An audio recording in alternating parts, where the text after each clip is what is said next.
It was 5:12 in the morning on the 18th of April, 1906. Most people in San Francisco were still asleep. Some were just getting ready for work. Then, without any warning, the ground started moving. The earthquake lasted just 47 seconds, less than a minute. But those 47 seconds were enough to change everything. Buildings shook so hard that streets cracked open. Gas lines snapped beneath the city. Chimneys crashed through rooftops. Within minutes, fires started breaking out across San Francisco. Not one or two fires, around 30 different fires were burning almost at the same time. And here's the part that really stays with me. People often remember the 1906 earthquake as the disaster. But the earthquake wasn't what destroyed most of the city. The shaking lasted less than a minute. The fire kept burning for 3 straight days. That's what turned a terrible disaster into a complete catastrophe. By the time it was over, around 28,000 buildings had been reduced to ashes. Nearly 250,000 people lost their homes, their businesses, and almost everything they owned. Entire neighborhoods simply disappeared. Most of the destruction wasn't caused by the earthquake itself. It happened afterward, when the fires spread out of control. That's what makes this story so different from what most of us learned. The earthquake knocked the city down, but the fire is what truly finished it. And that's where the real questions begin. How could one of America's fastest-growing and wealthiest cities lose control so quickly? How did dozens of small fires turn into a firestorm that no one could stop? The answer isn't as simple as bad luck. In fact, the most frightening part had nothing to do with the earthquake itself, because in those first critical hours, San Francisco was already fighting a battle it had almost no chance of winning. The city had firefighters ready to respond. It had equipment. It had people willing to risk their lives. But it was missing the one thing they needed most: water. And once the water was gone, the fire wasn't just another emergency anymore. It became something no one could control. I'd argue that if one person understood what was about to happen, it was Fire Chief Dennis Sullivan. He wasn't guessing. He had spent years studying how San Francisco's water system worked and, more importantly, how it could fail during a major earthquake. He knew that if the water stopped flowing, the city wouldn't just be dealing with collapsed buildings. It would be facing a fire that could spread faster than anyone could stop it. So, he came up with a plan. He pushed for a backup system that could pump seawater straight from the bay. He wanted a high-pressure water network that wouldn't depend on a single pipeline. He recommended placing emergency water cisterns around the city. He even prepared a detailed response plan for the day the main water lines failed. Honestly, it wasn't some unrealistic wish list. It was practical. It was based on real risks. But year after year, his requests were turned down. The reason was simple. It was considered too expensive. Then came the morning of the 18th of April, 1906. As the earthquake hit at 5:12 a.m., part of the California Hotel next to Firehouse Number 4 collapsed. Tons of brick and debris crashed through the roof of the fire station. Dennis Sullivan was trapped almost immediately. He was pulled from the wreckage alive, but he was critically injured. He never regained consciousness and died a few days later. When I first learned that part of the story, it really stuck with me. This wasn't just the loss of a respected fire chief. The city lost the one person who had spent years preparing for exactly this kind of disaster. He knew the water system. He knew where it would fail. He knew what needed to happen if it did. And in the first few seconds of the earthquake, he was gone. That changed everything. His deputy, John Dougherty, stepped in without hesitation. By every account, he was brave, dedicated, and determined to do his job. But courage and preparation aren't the same thing. He didn't have Sullivan's full plans. He didn't know every map. He didn't have years of research stored in his head. Instead, he was forced to make life-or-death decisions in the middle of complete chaos. The city still had firefighters willing to fight. What it no longer had was the one leader who knew exactly how to fight this particular battle. And as the fires kept spreading, that gap became impossible to ignore. Here's the part that really surprised me. The 1906 earthquake wasn't the first warning San Francisco ever got. In fact, People had been warned for decades. Years before the disaster, another major earthquake hit the Bay Area. It wasn't as destructive as the one in 1906, but it taught geologists something important. The entire region sat on an active fault system, and another big quake wasn't a matter of if, it was a matter of when. After that, experts started writing reports. Those reports warned that many of the city's brick buildings weren't reinforced and could collapse during a strong earthquake. They also pointed out a serious weakness in San Francisco's water system. If the main pipelines broke, firefighters could lose their water supply when they needed it most. Looking back, that's exactly what happened. By the late 1800s, geologists had already mapped the San Andreas Fault. They knew where it ran. They understood the danger. Engineers knew it too. Fire Chief Dennis Sullivan knew it. The information wasn't hidden from the people in charge. City leaders had access to those reports. So did powerful business groups. The problem wasn't a lack of knowledge. The problem was that almost nothing changed. According to the story told in this video, one reason was money.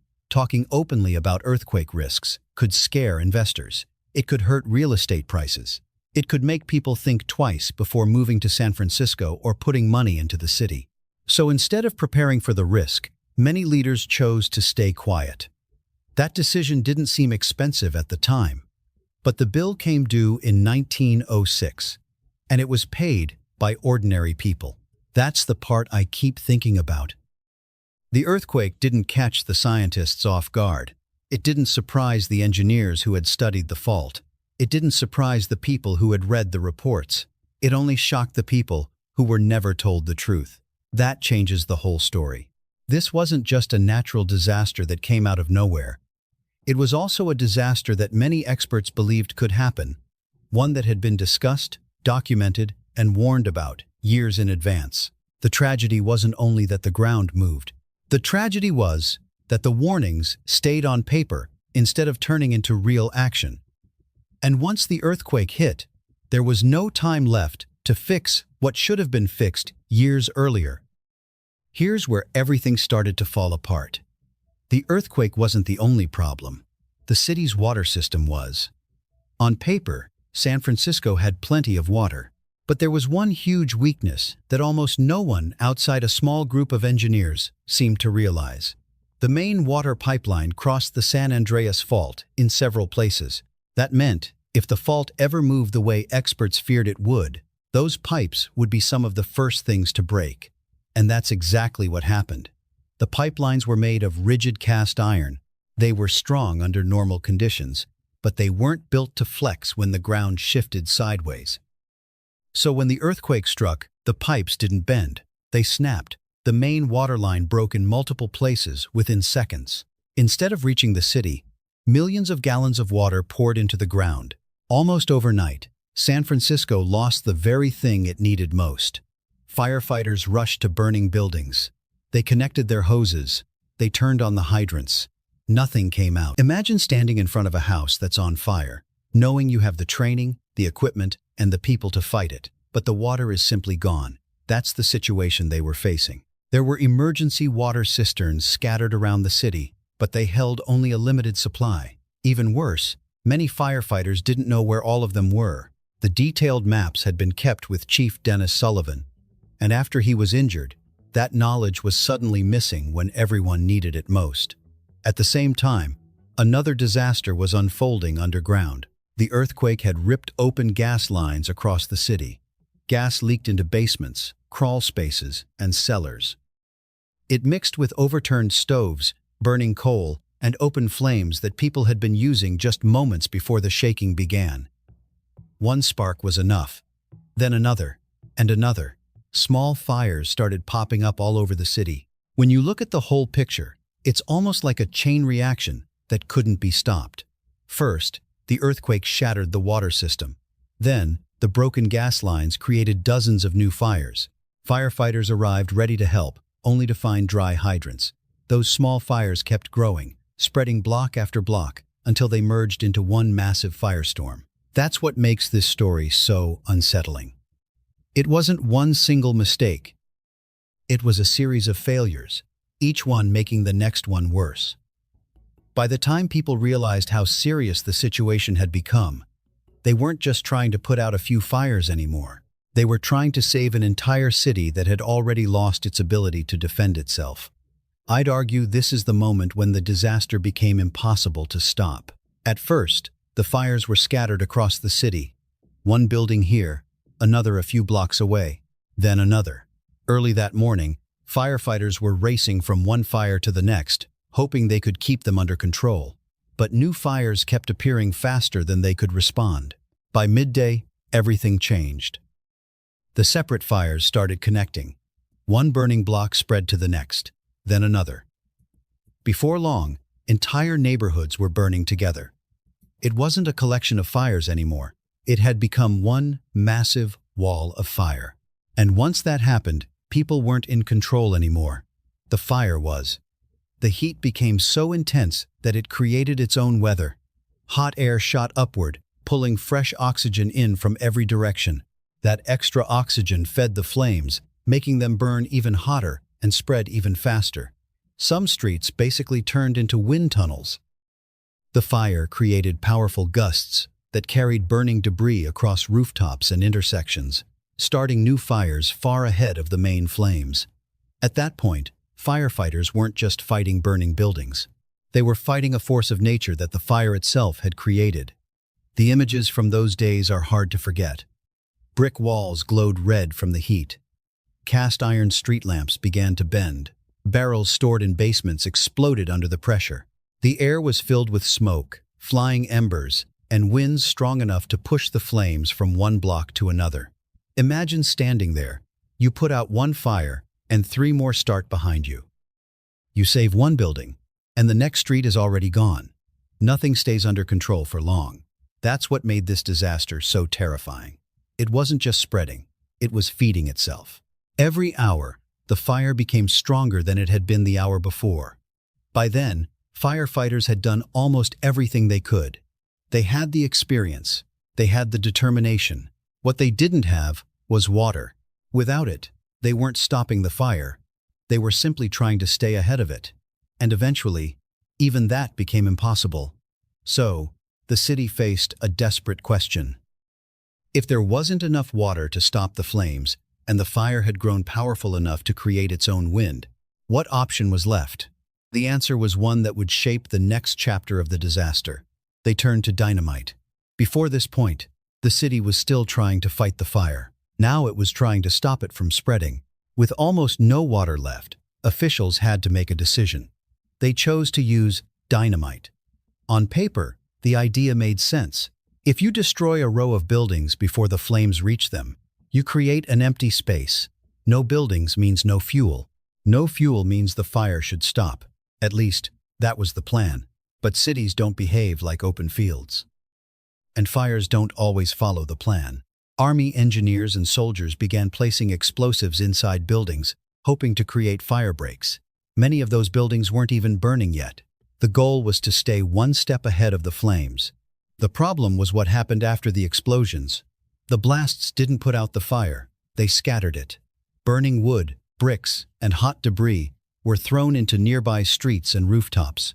Fresh piles of rubble quickly caught fire. Instead of slowing the flames, some of the explosions gave the fire even more places to spread. One of the best examples was Van Ness Avenue.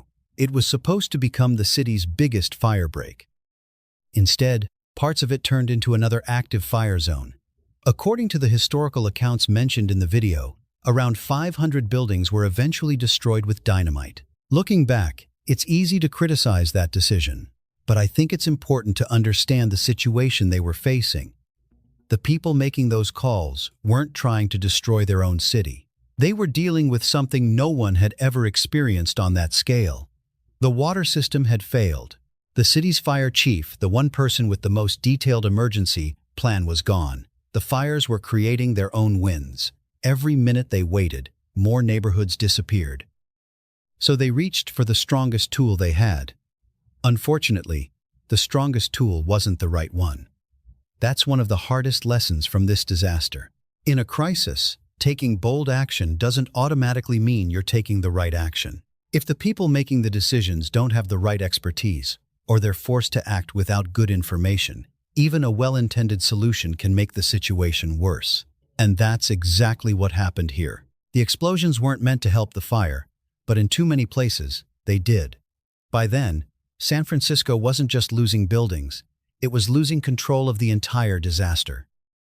And while the fire was still burning, another battle had already begun behind closed doors. It wasn't about saving the city anymore. It was about deciding how history would remember what had happened. This is the part of the story that made me stop and think. By the time the fires were still burning, another battle had already started. It wasn't being fought in the streets, it was happening in meeting rooms. The question wasn't how to stop the disaster anymore. It was how to describe it. At first, that might sound like a small detail, but it wasn't. It had everything to do with money. Back in 1906, many insurance policies worked in a very specific way. If your property was destroyed by fire, there was a good chance the insurance company would pay. If it was destroyed directly by the earthquake, many policies didn't cover that damage at all. That changed everything. Think about it.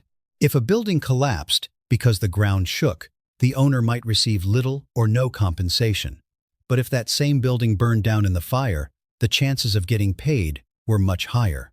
Suddenly, the way people described the disaster wasn't just about history, it was about rebuilding an entire city.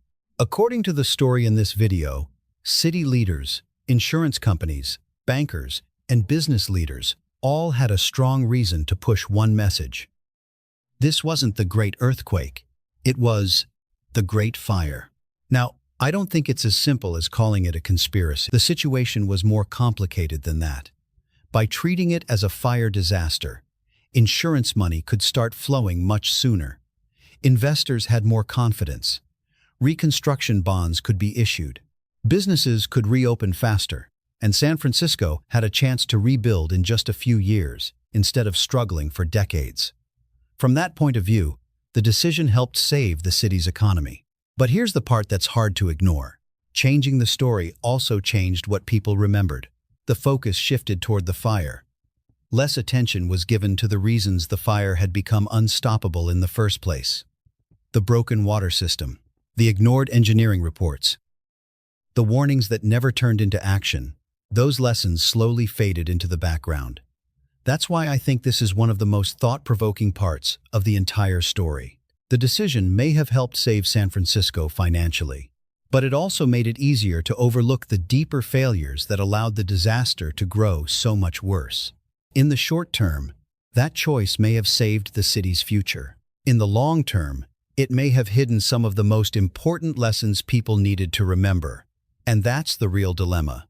Sometimes, a decision can solve today's crisis while quietly creating tomorrow's blind spot. I'd argue this is the hardest part of the entire story. Up to this point, we've been talking about buildings, pipelines, and fire. Now we're talking about people. For more than a century, the official death toll from the 1906 disaster was listed at 478 people. But later research suggested the real number may have been between 3,000 and 6,000. That's not a small difference. And according to the story in this video, much of that gap points to one place: San Francisco's Chinatown. At the time, Chinatown was one of the most crowded neighborhoods in the city. Families lived close together in tightly packed wooden buildings. The streets were narrow. Once the fire reached the area, it spread incredibly fast. There was almost no water to fight it. People had very few ways to escape. Within hours, entire blocks were burning at once. By the end of the first day, much of Chinatown had been reduced to ashes. But what happened after the fire may be even more unsettling. The video explains that city officials considered moving the Chinese community to a different part of San Francisco. The original land was valuable, and some leaders saw the disaster as an opportunity to redevelop that area. In the end, that plan never happened. Community leaders fought back. They organized, challenged the proposal, and even gained support through diplomatic pressure. Chinatown was eventually rebuilt on its original site. But one thing wasn't rebuilt: the records. Population records for Chinatown were destroyed in the fire. Property records could be recreated. Businesses could apply for new licenses. Insurance paperwork could be replaced, but many personal records simply disappeared. And when records disappear, people can disappear with them. That's one reason why historians still debate how many lives were actually lost. Some victims may never have been counted because there was no official record left to prove they had ever been there. I think that's one of the saddest parts of this story. A building can be rebuilt. A business can reopen. A street can be paved again. But if someone's name is erased from history, bringing that person back into the record becomes much harder. It reminds us that disasters aren't measured only by the buildings that fall. They're measured by the lives that quietly disappear from memory. And that leaves us with a difficult question. If someone's name no longer exists in the records, does history still count that person as one of the victims? Here's something that really stands out to me. San Francisco recovered surprisingly fast. Within just a few years, much of the city was back on its feet. Insurance money started coming in. Reconstruction bonds helped fund new projects. Businesses reopened. Streets filled with people again. From the outside, it looked like an incredible comeback. And in many ways, it was. But when you look a little closer, you realize something important. The city rebuilt itself. It didn't completely rethink itself. Many buildings went up on the exact same lots where the old ones had stood. Some of the same construction methods were used again. Some of the same materials came back.